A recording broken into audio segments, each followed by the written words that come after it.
Sa tatlong mukha ni Juan pagdating sa paggamit ng pera? Alam mo bang may pagkakaiba sa ugaling pinansyal si Juan mahirap, middle class at mayaman? Sobrang simple lang ng mga pagkakaibang ito. Magtataka ka kung hindi lahat ng tao pamilyar dito. Mga simpleng diskarteng dahilan kung bakit ang mahirap lalong humihirap, ang middle class stressed out at walang oras, at ang mayaman lalong yumayaman. Kung matagal mo nang tanong ang mga ito, mag-e-enjoy ka sa mga facts na hinanda ko para sa iyo. Sabay nating hihipan ng mga kumakalat na outdated na information tungkol sa pag-manage ng pera ngayon. At as a bonus, titignan din natin kung may pag-asa pa ba sa panahon ngayon ang simpleng Juan na umasenso at yumaman. Halika't isa-isa natin silang tignan. Magsimula tayo sa regular na araw ni Juan Mahirap. Gigising siya sa umaga at magmamadaling pumasok sa trabaho, kung swerteng may trabaho nga siya. Madalas, contractual.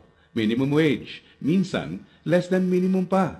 Masipag at matyaga naman siya. Pagtitiisa ng traffic at ang sumpong ng boss na masungit. At pagkatapos magbanat ng buto buong araw, uuwi ng pagod. Magpapahinga para ulitin lahat ito kinabukasan. Gagawin niya ito ng araw-araw para sa kapos-saktong sweldo. Tama ka, di na ito bagong istorya. Ano nga ba ang diskarte ni Juan Mahirap pagdating sa pera? Bago ang pag-iipon para sa pangkabuhayan, madalas nauuna ang Jollibee dito, sini doon, at ang silent killer ng bulsa. Bili ng kung ano-ano, kung saan-saan, kahit di kailangan. Mga abubot. Bakit? Kasi may sale, surplus, ukay-ukay, at tiyanggihan. Minsan lang at mura lang naman. Ang kadalasang mga dahilan, bibili kahit di naman kailangan. Ang resulta, wala pang A15 o A30, ubos na ang pera. Kaya uutang na lang. Gusto naman magbago ng buhay ng mahirap na Juan, pero magpapaulit-ulit ang kalagayan niya hanggat di niya nakikitang patong-patong na gastos ang bigay ng abubot niya, na pag naipon, pwede nang puhunan sa negosyo. Pero hindi masamang tao ang mahirap na Juan. Gaya ng sinabi ko, mukha lang ng diskarte sa pera to. Marami sa atin ang dumaan din sa mentality ng mahirap na Juan, di niya ito kasalanan. Maaaring misinformed lang. Paano nga naman bukod sa di lahat nakapagtatapos ng pag-aaral, di naman tinuturo ang pinansyal na kaalaman sa eskwelahan. Madalas, ang ugali sa paghawak ng pera ay ang ugaling namamana lang. So, saan napunta ang pera ni Juan Mahirap? Dito na papasok ang tinatawag nating 1. Income at expense, at 2. Assets at liabilities. Huwag kang mag-alala, hindi economics class ng pinasok mo. Simple lang to. So ano nga ba ang praktikal na kahulugan ng income at expense at assets at liabilities? Unahin natin ang income. Ito ang perang pumapasok sa iyo. In short, income equals kita.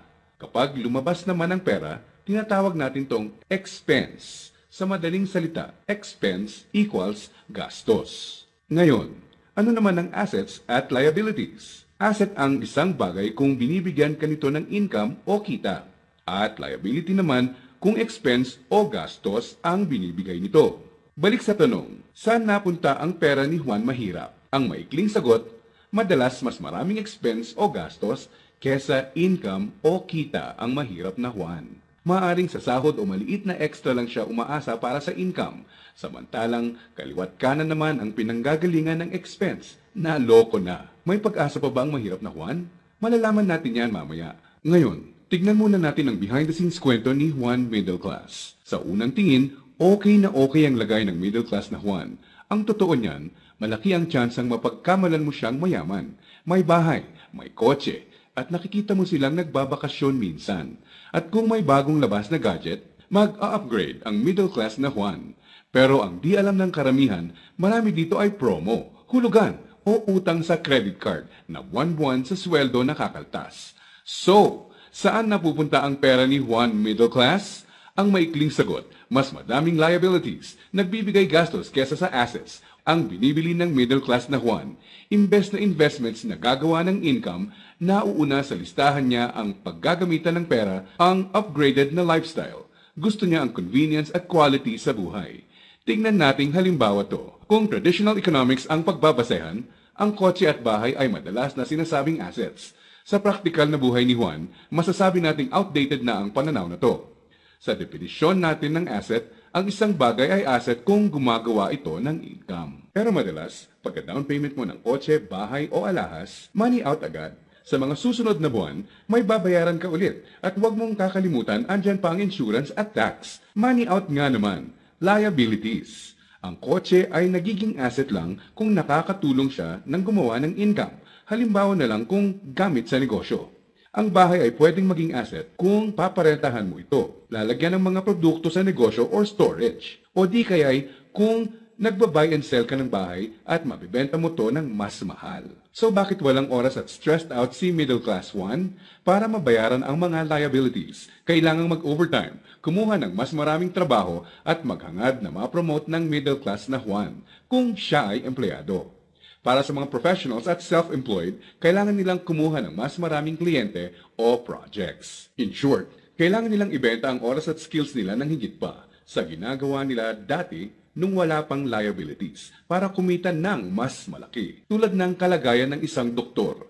Kung hindi niya sisiputin ang pasyente niya, wala siyang kita. Dito mo na makikitang may lumalamo na sa oras ni Juan Middle Class.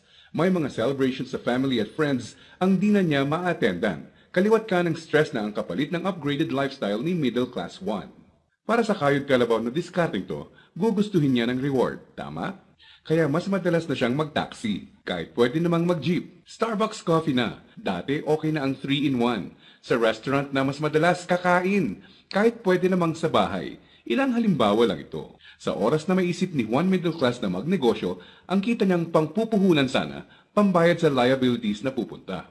Kung tatanungin mo siya kung anong gusto niyang baguhin, madalas sasabihin niyang ibalik sa kanya ang oras niya. Mabait si Juan Middle Class. Gusto niya ng maganda at komportableng buhay para sa pamilya niya. Magaling din siya sa trabaho o sa propesyon niya. Sa kasamaang palad, pagdating sa pinansyal na mindset, may outdated advice at information siyang dala. Ang dating akala niyang assets ay liabilities na pala. May pag-asa pa ba si Juan Middle Class? Malalaman natin yan ilang sandali lang. Ngayon, tignan muna natin ang sikreto ni Juan Mayaman. Alam mo ba na madaming Juan Mayaman ang mga self-made? Ibig sabihin, bunga mismo ng sariling pagod, sakripisyo at tiyaga ang tinatamasa nilang tagumpay. Simple lang kung susumahin mo ang lifestyle niya, may time and financial freedom. Maluwag ang buhay kung may kailangan. Choice sila kung ano ang sasakyan nila, saan sila titira, sino ang makakasama at makakatrabaho nila, kailan at saan sila magbabakasyon, at iba pa.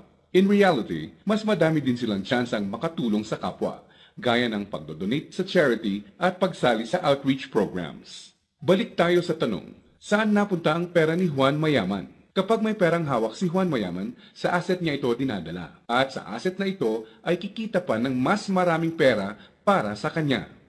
At ano naman ang gagawin niya sa bagong kitang ito? Tama ka, i-invest ulit niya sa ibang asset pa. Ano ba ang mga examples ng asset na ito? Andiyan ang investments, apartment, or kotseng pinaparenta. Ang edukasyon, seminar, tradings at iba pa na magtuturo sa iyo ng skills na kaya kang bigyan ng kita ay asset din. Sabi nga ng isang bumper sticker, if you think education is expensive, try ignorance. Ibig sabihin, kung tingin mong mahal ang edukasyon, subukan mo ang kamangmangan. Assets din ang mga negosyo, lalo na ang mga kumikita ng passive income.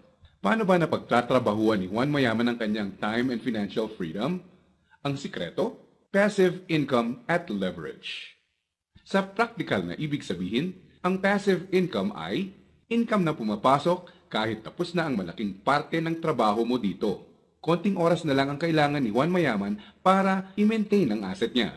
Kahit natutulog siya, pumapasok pa rin ang kita. Hiramin naman natin kay Robert Kiyosaki ang ibig sabihin ng leverage.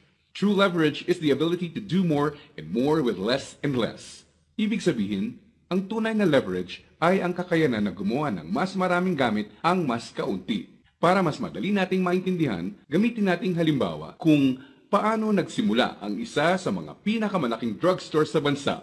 Marami ang nasira noong World War II. Pagkatapos nito, kinailangang mag-rebuild ng mga tao. Dito na papasok si Mariano K. Napansin niya ang mga demand sa isang uri ng antibiotic na tinatawag na sulfa drugs. Paano niya nalaman? Ginamit niya bilang leverage ang natutunan niya bilang empleyado sa isang drugstore bago pumutok ang World War II. Nung mga panahon noon na nagsisimula ulit ang lahat at kahit naman ngayon, ang taong may enough information kesa sa iba ay nakakalamang. Gamit ang ₱100, bumili siya ng sulfathiazole tablets